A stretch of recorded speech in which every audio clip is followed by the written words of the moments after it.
Video शुरू करने से पहले एक शॉर्ट रिक्वेस्ट आप सबके लिए, अगर आपने इस वीडियो पे क्लिक कर ही दिया है तो प्लीज दोस्त इस वीडियो को एटलीस्ट थोड़ा सा जरूर देखना। बहुत ज्यादा टाइम और मेहनत लगाई है वीडियो को बनाने में। तो चलिए ज्यादा टाइम वेस्ट ना करते हुए वीडियो को शुरू करते हैं। एपिसोड का शुरुआत होता है जब नेक्स्ट दिन रायू वापस लौटता है। वो देखता है कि गिल्ड के सभी लोग पार्टी कर रहे हैं और उसे इसकी वजह समझ नहीं आ रहा था, जबकि ह्यू अपने ऑफिस में बहुत सारा पेपर वर्क और काम की वजह से परेशान हो रहा था। उसे लोकल लॉर्ड और नाइट कमांडर को मॉन्स्टर आउटब्रेक के बारे में अपडेट देना था। फिर सभी एडवेंचरर्स को जो बैटल में शामिल हुए थे उनकी पेमेंट करनी है। साथ ही उसे एडवेंचरर्स के परफॉर्मेंस को भी चेक करना है। रॉयल कैपिटल को रिपोर्ट भेजना है ताकि कुछ फंड मिल सके और डैमेज फैसिलिटीज के रिपेयर का प्लान भी बनाना है। और ये सब करते हुए अपना नॉर्मल काम भी कंटिन्यू रखना है। सिर्फ एक रिलीफ है कि डंजन 1 महीने के लिए क्लोज होने वाला है, तो उस एस्पेक्ट की टेंशन नहीं है। लेकिन ह्यू जानता है कि इससे नए प्रॉब्लम्स क्रिएट हो जाएगा। तभी रायू अपने फ्रेंड्स से सुनता है कि डंजन में मॉन्स्टर आउटब्रेक हुआ था और वो डील हो गया है थैंक्स टू टॉप 2 पार्टीज। इसी वजह से गिल्ड में फेस्टिवल का माहौल है। उसके बाद नील्स एबेल की तारीफ करना शुरू करता है और बताता है कि उसने गॉब्लिन किंग से लड़ाई की। देन ईटो भी बोलता है कि लिन ने बुलेट रेन से फिनिशिंग ब्लो दिया, जो सबसे हाई लेवल मैजिक है। फिर अमोन बोलता है कि एबेल ने गॉब्लिन किंग के उतने खतरनाक अटैक्स बिना मूव करे ही डॉज कर लिया था और वो हैरान था कि आखिर उसने ऐसा कैसे किया। तभी एबेल खुद वहाँ आता है और बताता है कि उसने एक स्वॉर्ड स्किल यूज किया था जिसका नाम है परफेक्ट शैडो, जो उसे सब रेंज अटैक्स डॉज करने देता है। नील्स और बाकी लोग एबेल को देखकर उसकी तारीफ करना शुरू कर देते हैं और एबेल भी उन्हें उनकी मदद के लिए उनका तारीफ करता है। लेकिन रायू परफेक्ट शैडो के नाम पर ही अटक जाता है और वो सोचता है कि जिसने ये नाम रखा होगा वो एक जीनियस होगा। तभी वहाँ लीन आती है एबेल को ढूंढते हुए और वो कहती है कि उसे पता था एबेल रायू के साथ ही होगा। रायू को उनके स्वीट शब्दों के पीछे उसके लिए उनका नफरत महसूस होती है। लेकिन अचानक लीन उससे पूछती है कि क्या वो सच में एक आइस बॉल बना सकता है। रायू कंफर्म करता है और बोलता है कि उसका लिमिट है 1 क्यूब जिसका एज 40 मीटर्स का होता है। यह सुनकर लीन अपने कानों पर विश्वास नहीं कर पाती। रायू बोलता है कि यह सीखना और मास्टर करना इजी नहीं था, लेकिन किसी तरह से उसने मैनेज कर लिया। देन लीन पूछती है कि क्या ये एक ओरिजिनल स्पेल है, पर रायू को पता भी नहीं होता कि उसका मतलब क्या है। तब लीन एक्सप्लेन करती है कि ज्यादातर स्पेल्स इंचेंट्रेशन बोलकर ही कास्ट होते हैं, पर रायू कैजुअली बोलता है कि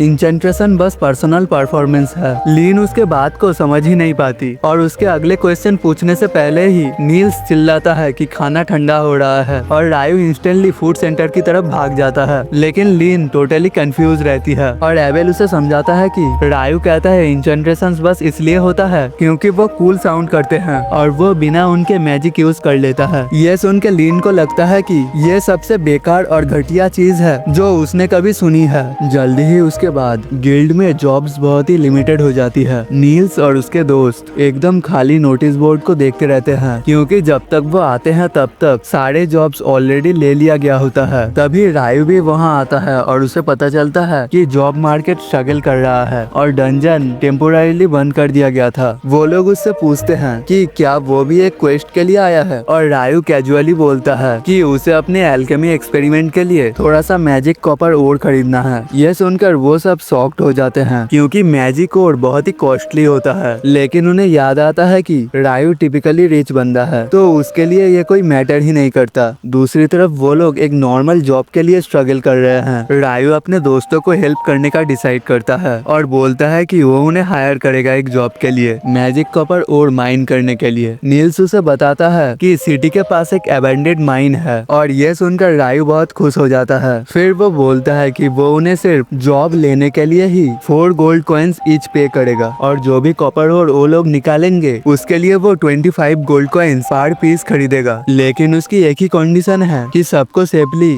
घर वापस लौटना होगा क्योंकि नॉर्मल जॉब करके वो लोग 1 साल में भी इतना पैसा नहीं कमा पाते। वो लोग कंफर्म करते हैं कि क्या रायू वाकई में इतना पे कर सकता है और रायू कैजुअली रिप्लाई करता है कि ओर के मार्केट रेट से ये अभी भी बहुत कम है। वो सब एक्साइटेड होके जॉब के लिए निकल जाते हैं और रायू अपने रूम में वापस लौट जाता है। लेकिन तभी स्ट्रीट से उसे कुछ डिस्टर्बिंग आवाजें सुनाई देती है। वो देखने जाता है और पता चलता है कि एक नाइट्स का ग्रुप एक औरत को जबरदस्ती ले जाने की कोशिश कर रहे हैं और एक एडवेंचरर उन्हें रोकने की कोशिश कर रहा है। सिचुएशन बहुत ही टेंस हो जाती है जब नाइट्स उस लड़की को खींच के ले जाने लगते हैं और वो एडवेंचरर उसे छुड़ाने के लिए पुश करता है। ये देख के एक नाइट बहुत ही ही गुस्से में आ जाता है और अपना स्वॉर्ड निकालता है एडवेंचरर को स्ट्राइक करने के लिए। लेकिन जैसे ही वो उसे स्ट्राइक करने जाता है, वो नाइट अचानक स्लिप करके गिर जाता है। वो एडवेंचरर से पूछता है कि उसने क्या किया, और वो एडवेंचरर बोलता है मैंने कुछ नहीं किया। यह सुन के नाइट और भी गुस्से में आ जाता है, लेकिन जब वो उठने की कोशिश करता है, वो फिर से गिर जाता है। तभी फिलिप्स वहाँ आता है और नाइट्स को वार्निंग देता है कि अगर पनिशमेंट नहीं चाहिए तो तुरंत पीछे हट जाओ। नाइट्स गुस्से में बोलते हैं कि एक अमीर एडवेंचरर उनसे ऐसे टोन में कैसे बात कर सकता है। फिलिप्स फिर कामली डिक्लेयर करता है कि वो सिर्फ एक एडवेंचरर ही नहीं बल्कि हेनलिन फैमिली का एक नोबल भी है। उनमें से एक नाइट रियलाइज करता है कि ये वही फैमिली है जिसमें से पिछला रॉयल नाइट का कमांडर आया था। फिलिप्स प्राउडली बोलता है कि वो उसका डैड था।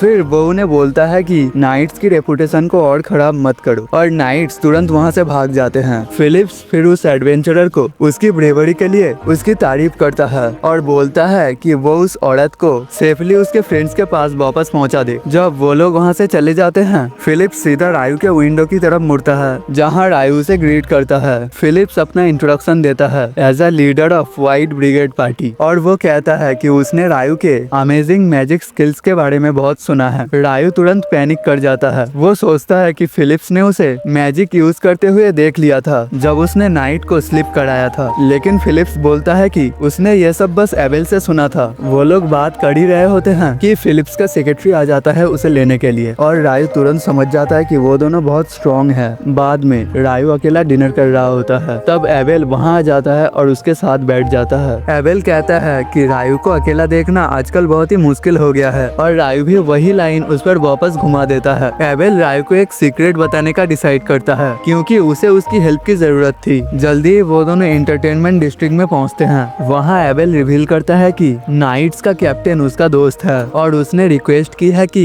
वो परेशानी क्रिएट करने वाले नाइट्स को वापस ले आए जो भाग के मजे कर रहे हैं। रायू को अब पूरा सिचुएशन समझ आता है, लेकिन तभी उसकी नजर कुछ ब्लैक कैप ओढ़े हुए एडवेंचरर्स पर पड़ती है। वो उन्हें एबेल को दिखाता है और कहता है कि उसने उन्हें पहले कभी नहीं देखा, इवन वेलकम पार्टी में भी नहीं। एबेल बोलता है कि डंजन की वजह से बहुत सारे ट्रैवलिंग एडवेंचरर्स आते रहते हैं, लेकिन रायू पॉइंट आउट करता है कि डंजन अभी बंद है। वो एडवेंचरर्स भी उन्हें देख लेते हैं और वो लोग तुरंत उन्हें ट्रैप में फंसाने की कोशिश करते हैं। देन रायू और एबेल उनका पीछा करते हैं, लेकिन जैसे ही वो एडवेंचरर्स उन पर धोखे से हमला करने की कोशिश करते हैं, रायू हैवी आइस स्टोन से उन्हें तुरंत नॉकआउट कर देता है। एबेल एक एल्केमी टूल उठाता है जो उन एडवेंचरर्स ने छोड़ा होता है, और रायू उस पर इंटरेस्ट दिखाता है। एबेल कैजुअली बोलता है कि ये तो एविडेंस है। फिर वो उन एडवेंचरर्स को बांट देता है और उन्हें चेक करके समझता है कि ये लोग सी रैंक एडवेंचरर्स है एक दूसरी कंट्री से। देन उसके बाद एबेल डिसाइड करता है कि वो सिटी के गार्ड्स को इनके बारे में इन्फॉर्म कर देगा और परेशानी क्रिएट करने वाले नाइट्स को पकड़ने का अपना मिशन कंटिन्यू रखेगा। लेकिन उसे पता ही नहीं होता कि वही नाइट्स एक्चुअली फिलिप को रिवेंज के लिए टारगेट करने जा रहे हैं। जैसे ही वो नाइट्स अटैक करने की सोचते हैं, वो हिल भी नहीं पाते क्योंकि फिलिप्स का सेक्रेटरी ऑलरेडी उन्हें पॉइजन नीडल से पैरालाइज कर चुका होता है। उसके बाद वो एक फायर स्पेल कास्ट करती है और उन नाइट्स को ऐसे जला देती है कि उनकी कोई राख तक नहीं बची। अगले दिन एक रिसर्च टीम कैपिटल में आती है मॉन्स्टर आउटब्रेक के बाद के डंजन को स्टडी करने के लिए। ह्यू तुरंत उनके लीडर सिविल के साथ डिबेट शुरू कर देता है क्योंकि उसके डिमांड बहुत ही अनरीजनेबल होते हैं। सिविल चाहता है कि लून सिटी उनके इंटायर ग्रुप को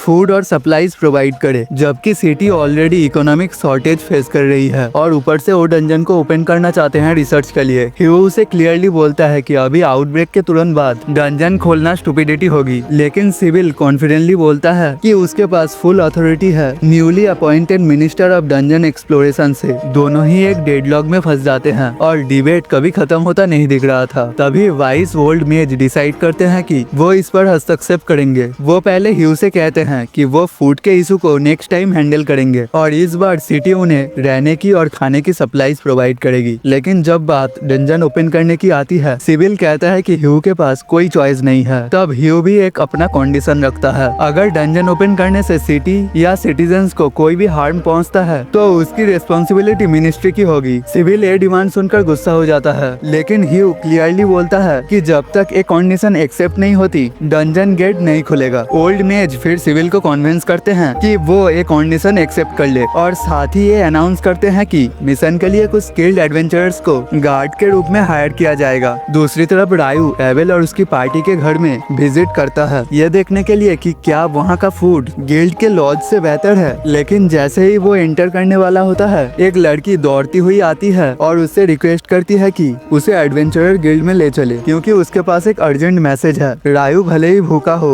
लेकिन वो हेल्प करने का डिसाइड करता है और वो लड़की एबेल तक लेटर को पहुंचा देती है। लेटर उसके टीचर ने भेजा होता है रॉयल कैपिटल से, जिसमें रिक्वेस्ट होती है कि एबेल रिसर्च पार्टी को हेल्प करे जो डंजन एक्सप्लोर करने जा रही है। एबेल कंफ्यूज फील करता है क्योंकि उसके हिसाब से सालों पहले एक powerful A rank party outbreak के तुरंत बाद डंजन में गई थी और कभी वापस नहीं आई। रायू से बोलता है कि अगर ऐसा है तो वो रिक्वेस्ट को डिक्लाइन कर दे और वो फिर चिल करके सराय में लंच करने वापस चला जाता है। इसी बीच वो लड़की अपना इंट्रोडक्शन देती है। नेटली एक नौसिखिया मेज जो एक प्रतिष्ठित वाटर मैजिक यूजर फैमिली से बिलोंग करती है। लीन तुरंत उससे पूछती है कि क्या उसने कभी ऐसा कोई स्पेल के बारे में सुना है जो हवा में आइज वॉल कास्ट कर सके। नेटली रिप्लाई करती है कि उसने ऐसा कुछ नहीं सुना क्योंकि वो अभी मैजिक सीखना स्टार्ट ही कर रही है। तब नेटली उनसे पूछती है कि क्या कोई ऐसा है जो ऐसा स्पेल कास्ट कर सकता है, और उसे बताया जाता है कि जो लड़का उसे यहाँ लाया यानी रायू ये कर सकता है। ये सुनकर नेटली शॉक हो जाती है। एबेल फिर से रायू की तारीफ करना शुरू कर देता है और अपनी पार्टी मेंबर्स को ऑर्डर देता है कि चाहे कुछ भी हो जाए वो कभी रायू से फाइट ना करे, क्योंकि एक साथ मिलकर भी वो उसे डिफीट नहीं कर पाएंगे। वो नेटली को भी क्लियर इंस्ट्रक्शन देता है कि अगर उसे कभी हेल्प की जरूरत हो और वो लोग अवेलेबल ना हो तो वो तुरंत रायू के पास जाए। Next day research team dungeon explore करने के लिए रेडी हो जाती है और आखिर में एबेल गार्ड करने की रिक्वेस्ट एक्सेप्ट कर लेता है। उसकी ओल्ड मेज से पहले ही पहचान होती है और वो दोनों माना डिटेक्टर टूल के बारे में बात करते हैं जो डंजन के अंदर से माना सिग्नल्स को ट्रांसमिट करके बाहर कैंप में बिठाई एनालिसिस टीम को भेजता है। 3 दिन गुजर जाते हैं और रिसर्च टीम डंजन के 7th फ्लोर तक पहुंच जाती है, लेकिन उन्हें कुछ भी अनयूजुअल नहीं मिलता। सिविल और रॉयल एकेडमी की टीम साफ साफ जल्दी में लग रहे थे कुछ ढूंढने के लिए, लेकिन एबेल डिसाइड करता है कि उन लोगों के साथ पंगा लेने का कोई मतलब नहीं है। उसी वक्त बाहर लोअर रैंक एडवेंचरर्स को डंजन के अंदर के सिचुएशंस के बारे में अपडेट मिल रही होती है और साथ ही उनके लिए कौन से जॉब अवेलेबल है जब तक डंजन उनके लिए ऑफ लिमिट्स है। रायू के माइंड में एक सवाल आता है और वो ह्यू से पूछता है कि आउटब्रेक के मॉन्स्टर ने जो मैजिक स्टोन्स ड्रॉप किया उनका कलर क्या था। ह्यू तुरंत बोलता है कि ये एक एक्सीलेंट क्वेश्चन है क्योंकि सारे गॉब्लिन्स ने येलो मैजिक स्टोन्स ड्रॉप किया था, जबकि नॉर्मल तौर पर उन्हें ग्रीन स्टोन्स ड्रॉप करना चाहिए था। इसी बीच सिविल और उसकी टीम डंजन के अंदर एक सस्पिशियस गेट डिस्कवर करते हैं जो स्ट्रेंज एनर्जी रीडिंग दे रहा होता है। वो अंदाजा लगाते हैं कि ये शायद एक पोर्टल है जो किसी दूसरी जगह को लीड करता है और वो लोग अपना इक्विपमेंट्स को उसके आसपास सेट करना शुरू कर देते हैं। लेकिन जैसे ही वो गेट को टच करने की कोशिश करते हैं सब लोग एकदम से वैनिश हो जाते हैं। नेटली जो रीडिंग्स ले रही होती है वो भी शॉक हो जाती है क्योंकि जैसे ही सब लोग वैनिश होते हैं रीडिंग्स आना भी तुरंत रुक जाती है। और यहीं पर इस एनीमे का 6th एपिसोड का एंड होता है। अगर आपको वीडियो पसंद आया हो तो वीडियो को एक लाइक और चैनल को सब्सक्राइब जरूर से कर लेना। तब तक के लिए थैंक यू,